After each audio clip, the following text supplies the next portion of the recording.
Daily routine में हम बहुत सारी सब्जियां यूज़ करते हैं, कई सारे कॉस्मेटिक्स यूज़ करते हैं, बहुत सारी चीज़ें हम मार्केट से लाके यूज़ करते हैं, हर कोई करता है।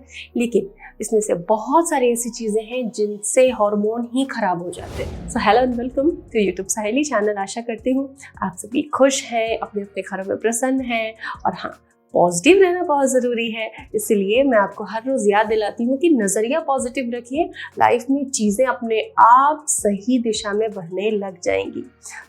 मैं आज किन चीज़ों की बात करने वाली हूँ फ्रेंड्स। बहुत सारे कॉस्मेटिक प्रोडक्ट्स ऐसे होते हैं, कब बने होते हैं, मैन्युफैक्चरिंग कब की होती है, पैकेज्ड रहते हैं और वो मार्केट तक कब पहुँचते। तो उनको फ्रेश रखने के लिए उसमें कुछ ऐसे केमिकल मिलाए जाते हैं जो कि इस बॉडी के लिए हार्मफुल है। जैसे कि कुछ फॉर्मेल्डिहाइड के कंपाउंड्स हैं, सिलिकॉन्स हैं।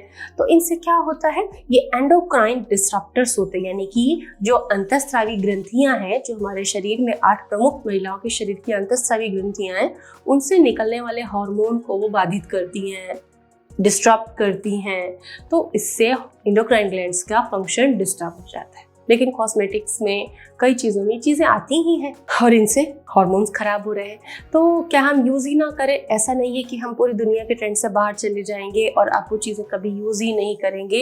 यूज़ कर सकते हैं, लेकिन देख लीजिए कि फॉर्मेल्डिहाइड वगैरह जैसी हार्मफुल चीज़ें आपके किसी भी कॉस्मेटिक प्रोडक्ट में ना हो, ऐसी कोशिश आप कर सकते हैं। कई क्लींजिंग के प्रोडक्ट आप यूज़ करते हैं, फेयरनेस के प्रोडक्ट आप यूज़ करते हैं, तो उसके लिए ये जो हमारे घर की चीज़ें हैं, जैसे टोमेटो है, उसका जो लाइकोपिन है, बीटा कैरोटीन है, बहुत अमेजिंग है।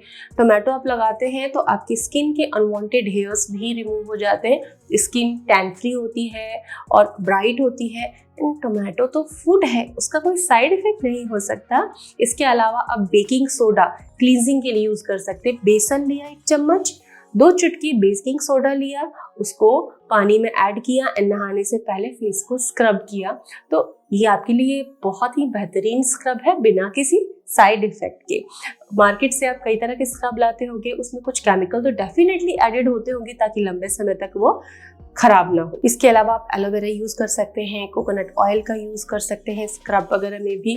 तो इन नेचुरल चीज़ों को यूज़ कीजिए जो सेहत के लिए नुकसानदायक नहीं है, फूड आइटम्स हैं हमारे घर के। सल्फेट एंड पैराबीन्स, फॉर्मेल्डिहाइड से आपको बच के रहना है। कोई भी प्रोडक्ट खरीदते समय देख लेना है कि सल्फेट पैराबीन फ्री होना ही चाहिए। अब बात करते हैं कुछ सब्जियों की, जैसे धनिया के पत्ते खरीदते हैं मार्केट से, पालक खरीदते हैं, मेथी खरीदते हैं, पत्ते वाली सब्जियां हम खरीदते हैं। तो क्या होता है कि इनको उगाने के लिए, कीड़ों से मुक्त रखने के लिए, इनको अच्छे से ग्रोथ करने के लिए फार्मिंग के दौरान इनके अंदर कई सारे केमिकल ऐड किए जाते हैं, जैसे कि पेस्टिसाइड्स। ये न्यूरोटॉक्सिन्स होते हैं और ये भी एंडोक्राइन डिसरप्टर्स होते हैं। तो क्या धनिया, पत्तेदार सब्जियां खाना छोड़ दें? यही तो हम बताते हैं कि इनमें फॉलेट होता है, इन्हें हमें खाना है। लेकिन कुछ तरीकों से इनके अंदर की केमिकल्स को हम रिड्यूस कर सकते हैं। कई स्टडीज होती हैं, क्योंकि मोस्टली शहर के अंदर ही ये चीज़ें उगती हैं, या कोई भी शहर है उसकी पेरीफेरी पे जो गांव है उधर अक्सर उगाए जाते हैं ताकि शहरों में इजीली सप्लाई उनकी बनी रहे। तो ऐसे में कई बार उनमें हैवी मेटल का कंटामिनेशन भी रहता है। तो कैसे हम इसके अंदर की जो केमिकल्स हैं, पेस्टिसाइड, इंसेक्टिसाइड्स वगैरह, उसको हम रिमूव करें और सब्जियों का अच्छे से लाभ उठा पाए। क्योंकि ये जो केमिकल है, पेस्टिसाइड्स, इंसेक्टिसाइड्स, ये जाके बॉडी में एंडोक्राइन ग्लैंड्स को डिस्टर्बेंस क्रिएट करते हैं और हार्मोन्स को गड़बड़ करने में अपना रोल प्ले करते हैं। हमें थोड़ी सी समझदारी से, थोड़ी सी स्मार्टनेस से पत्तेदार सब्जियों को यूज करना है। सबसे पहले हम क्या कर सकते हैं, अगर हम 15 मिनट तक इनको पानी में सोक कर दें तो लगभग 60% केमिकल्स जो है वो निकल जाएंगे। 15 मिनट पानी के अंदर स्टिल वाटर में, एक बड़ा टब, बड़ा भगोना, एक कोई बकेट लाइक सिंक में कुछ आप ऐसे सोक करके रखें लीफी वेजिटेबल्स को 15 मिनट्स तक, तो उसके कंटामिनेंट्स निकल सकते हैं अप टू 60%। या फिर ब्लांचिंग कर सकते हैं, ब्लांचिंग करके उनको स्टोर कर सकते हैं, से भी निकल जाते हैं कंटामिनेंट्स। जैसे कि 2 से 8 मिनट तक आपने बॉइल्ड वाटर के अंदर उसको ब्लांच किया और फिर उसको स्टोर कर लिया।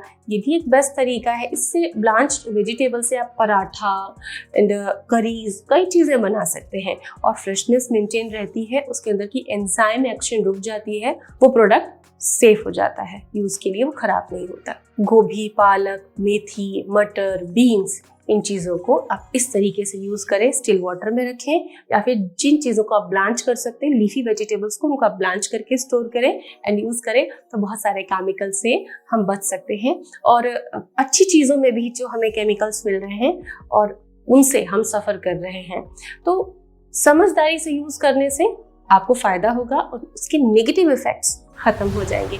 बड़ी यूज़फुल डेली यूज़ की प्रैक्टिकल आइडियाज़ हैं, अपने फैमिली एंड फ्रेंड्स में शेयर करें जिनकी आप फिक्र करते हैं। Stay tuned for more videos. Thanks.